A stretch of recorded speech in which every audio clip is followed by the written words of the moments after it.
शहर के सबसे बड़े कारोबारियों में राजेश मल्होत्रा का नाम लिया जाता था। लोग कहते थे कि किस्मत हो तो राजेश जैसी। करोड़ों का कारोबार, आलीशान बंगला, महंगी गाड़ियां और हर सुख सुविधा उनके पास थी। जब भी लोग उनके घर को देखते तो कहते थे, इससे खुशहाल परिवार और कोई नहीं हो सकता। लेकिन उस बड़े से बंगले के अंदर की सच्चाई कुछ और ही थी। जहां बाहर से रोशनी और चमक दिखाई देती थी, वहीं अंदर रिश्तों में अंधेरा छाया हुआ था। हर सुबह घर में किसी न किसी बात पर झगड़ा शुरू हो जाता। कभी सास सावित्री देवी और बहू मीरा के बीच बहस होती, तो कभी दोनों भाइयों के बीच कारोबार को लेकर विवाद हो जाता।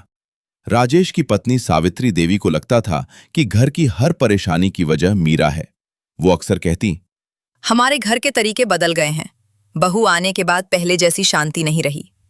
मीरा हर बात चुपचाप सह लेती। वो पढ़ी लिखी और समझदार लड़की थी। वो जानती थी कि जवाब देने से घर और टूटेगा। इसलिए वो हर दिन अपने आंसू छिपाकर परिवार को जोड़ने की कोशिश करती। लेकिन उसकी चुप्पी को उसकी कमजोरी समझ लिया गया। उधर राजेश का छोटा बेटा विकास अपने बड़े भाई से मन ही मन नाराज रहता था। उसे लगता था कि पिता हमेशा बड़े भाई को आगे रखते हैं। धीरे धीरे भाइयों के बीच प्यार की जगह अहंकार ने ले ली।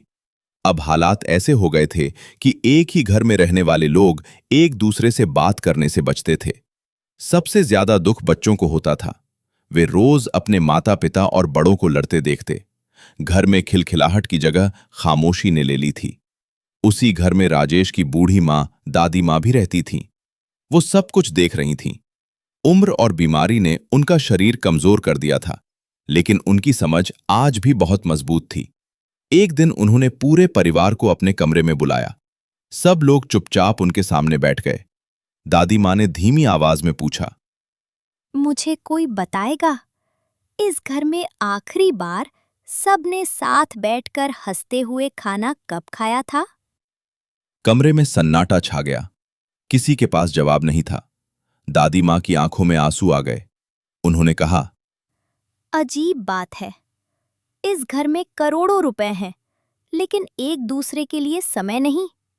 इतने बड़े कमरे हैं, लेकिन दिलों में जगह नहीं। फिर उन्होंने राजेश की तरफ देखकर कहा, बेटा, पैसा कमाना अच्छी बात है, लेकिन अगर पैसा कमाते कमाते अपने लोग खो दिए तो उस दौलत का क्या फायदा? राजेश कुछ बोल नहीं पाया। पहली बार उसे लगा कि उसने जिंदगी की सबसे बड़ी गलती कर दी है। कुछ दिनों बाद दादी माँ की तबीयत अचानक बहुत बिगड़ गई। अस्पताल ले जाते समय उन्होंने राजेश का हाथ पकड़ा और कांपती आवाज में कहा, बेटा, याद रखना, मकान पैसे से बनता है और घर रिश्तों से। अपने घर को टूटने मत देना। इतना कहकर उन्होंने आंखें बंद कर ली।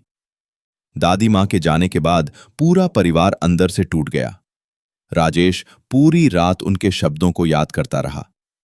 अगली सुबह उसने कारोबार की सारी मीटिंग रोक दी और पूरे परिवार को एक साथ बुलाया। उसकी आंखों में आंसू थे। वो बोला, हमने पूरी जिंदगी पैसा कमाने में लगा दी, लेकिन उन लोगों को दुख दिया जो हमारे सबसे अपने थे। अगर मेरे घर में खुशी नहीं है तो मेरी करोड़ों की संपत्ति भी बेकार है। ये सुनकर सावित्री देवी रो पड़ी।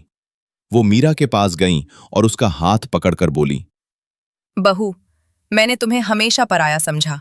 तुम्हारी अच्छाई को कभी नहीं देखा। मुझे माफ कर दो। मीरा की आंखों से भी आंसू निकल आए।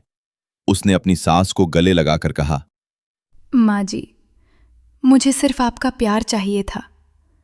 मैं हमेशा इस घर को अपना समझती रही हूं। वहीं खड़े दोनों भाइयों ने भी एक दूसरे को गले लगा लिया। उस दिन के बाद घर बदलने लगा।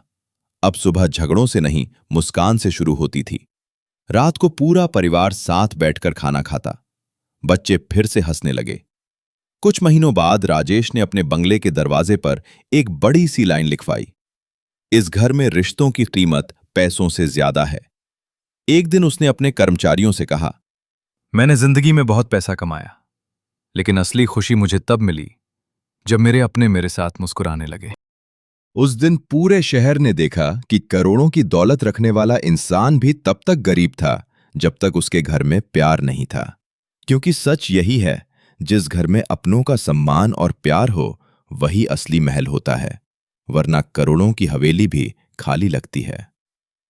कहानी की सीख। पैसा घर को बड़ा बना सकता है, लेकिन प्यार ही घर को स्वर्ग बनाता है। जिस परिवार में सम्मान और अपनापन खत्म हो जाए, वहां करोड़ों की दौलत भी किसी काम की नहीं रहती।